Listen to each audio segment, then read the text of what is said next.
Hello guys, मेरा नाम है आदि। तो आज हम पढ़ने वाले हैं जेड स्कीम के बारे में। तो चलिए क्लास को शुरू करते हैं और समझते हैं जेड स्कीम क्या है। तो जेड स्कीम को हम लोग जानते हैं फोटो फॉस्फोराइलेशन के नाम से। सपोज ये हमारा सन है, ठीक है। अब सन क्या करता है, अलग अलग प्रकार की वेवलेंथ की लाइट भेजता है। वो फॉर एग्जांपल 1000 वेवलेंथ की भी हो सकती है, 600 की भी हो सकती है, 700 की भी हो सकती है, 800 की भी हो सकती है।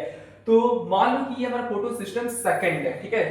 तो इसके साइड्स में लगे होते हैं एक्सेसरीज पिगमेंट्स। तो एक्सेसरीज पिगमेंट्स क्या होते हैं? क्लोरोफिल बी, जैंथोफिल, कैरोटीनॉइड्स, ठीक है। तो जब लाइट्स यहाँ पे आई तो ये 680 नैनोमीटर की इन्होंने लाइट पिकअप किया और किसमें भेजा? फोटो सिस्टम सेकंड में। तो यहाँ पे अपना बैठा होता है इलेक्ट्रॉन, ठीक है। तो इलेक्ट्रॉन किसमें बैठा होता है? ग्राउंड स्टेट में बैठा होता है, ठीक है। जब ये इलेक्ट्रॉन यहाँ से बाहर निकला तो ये दौड़ लगा दिया एक्साइटेड स्टेट की तरफ, जो कि एक्साइटेड स्टेट होता है हमारा अनस्टेबल स्टेट, ठीक है। एक्साइटेड स्टेट क्या होता है? अनस्टेबल स्टेट, ठीक है। अब क्या हुआ, यहां से इलेक्ट्रॉन बाहर निकला, ठीक है। तो कहां पे आया? फायोपाइथीन के पास, जो कि प्राइमरी एक्सेप्टर ऑफ मॉलिक्यूल होता है, ठीक है। तो यहां से इसने क्या किया, इलेक्ट्रॉन को इसने आगे फॉरवर्ड कर दिया, ठीक है, प्लास्टोक्यूटेन के पास। तो प्लास्टोक्यूटेन सेकेंडरी एक्सेप्टर होता है इलेक्ट्रॉन का, ठीक है। तो अब ये क्या करता है, ये भी आगे इसको भेज देता है। कहां भेजता है? साइटोक्रोम बीएफ कॉम्प्लेक्स के अंदर, जहां पे एनर्जी का फॉर्मेशन होता है। तो यहाँ पे ADP plus IP in organic phosphorus, जो कि एटीपी करेंसी का फॉर्म करती है, मतलब एनर्जी का फॉर्मेशन करती है, ठीक है। तो जैसे एनर्जी का फॉर्मेशन हो तो ये इलेक्ट्रॉन आगे भेज दिया इसने प्लास्टोसाइनेन के पास, ठीक है। प्लास्टोसाइनेन के इसने पास भेज दिया, ठीक है। तो यहां तक हम लोग समझ गए कि मतलब ये इनकम्प्लीट साइकिल है। तो इनकम्प्लीट साइकिल को हम लोग बोलते हैं नॉन साइक्लिक फोटोफॉस्फोराइलेशन, ठीक है, ठीक है। अच्छा, किसी ने ये भी ध्यान दिया कि इलेक्ट्रॉन आ कहां से रहा है?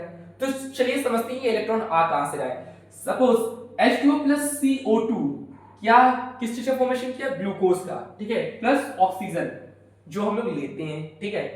तो ये जो H2O है, ठीक है, जब इस पे लाइट पड़ी तो ये H2O अलग अलग स्प्लिट हो गया। तो 2 हाइड्रोजन बनाया, 1 हाफ ऑक्सीजन बनाया, ठीक है, और 2 इलेक्ट्रॉन बनाया।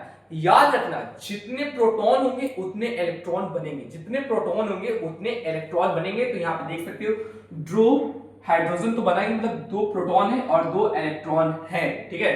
तो अब ये क्या करता है, ये इलेक्ट्रॉन इसमें आता है पीएस फोटो सिस्टम 1 में, ठीक है, जो कि 700 नैनोमीटर की लाइट को पिकअप करता है, ठीक है। और इसके भी साइड्स में एक्सेसरीज पिगमेंट्स लगे होते हैं, ठीक है। तो यहाँ पे भी इलेक्ट्रॉन अपना बैठा होता है ग्राउंड स्टेट में। तो ये इलेक्ट्रॉन फिर अपना दौड़ लगा देता है एक्साइटेड स्टेट में, जो कि होता है अनस्टेबल स्टेट। तो ये इलेक्ट्रॉन आता है फेरोडॉक्सिंग एक्सेप्टर के पास, ठीक है। तो अब ये क्या करता है, इसको आगे भेज देता है फेरोडॉक्सिंग रिड्यूसिंग सब्सटेंस के पास, ठीक है। तो अब ये क्या करेगा, अब ये क्या करेगा, इसका फॉर्मेशन करेगा 2NADP, ठीक है, और ये फॉर्म करेगा 2NADPH। कौन फॉर्म करेगा? F फेरोडॉक्सिन रिड्यूसिंग सब्सटेंस फॉर्म करेगा 2NADP, और बनाए क्या बनाएगा, क्या बनाएगा, देखो क्या बनाता है, 2NADPH बनाता है, ठीक है। और 2NADPH प्लस ATP ये आगे चले जाएंगे फॉर फर्दर प्रोडक्शन ऑफ, मतलब मोर रिएक्शन के लिए या मोर एनर्जी के लिए, ठीक है। सपोज अगर ये नहीं हुआ, अगर फेरोडॉक्सिन रिड्यूसिंग सब्सटेंस यहां पे नहीं हुआ, तो क्या करेगा ना, ये इलेक्ट्रॉन चला जाएगा इसके पास, साइटोक्रोम बीएफ कॉम्प्लेक्स के पास।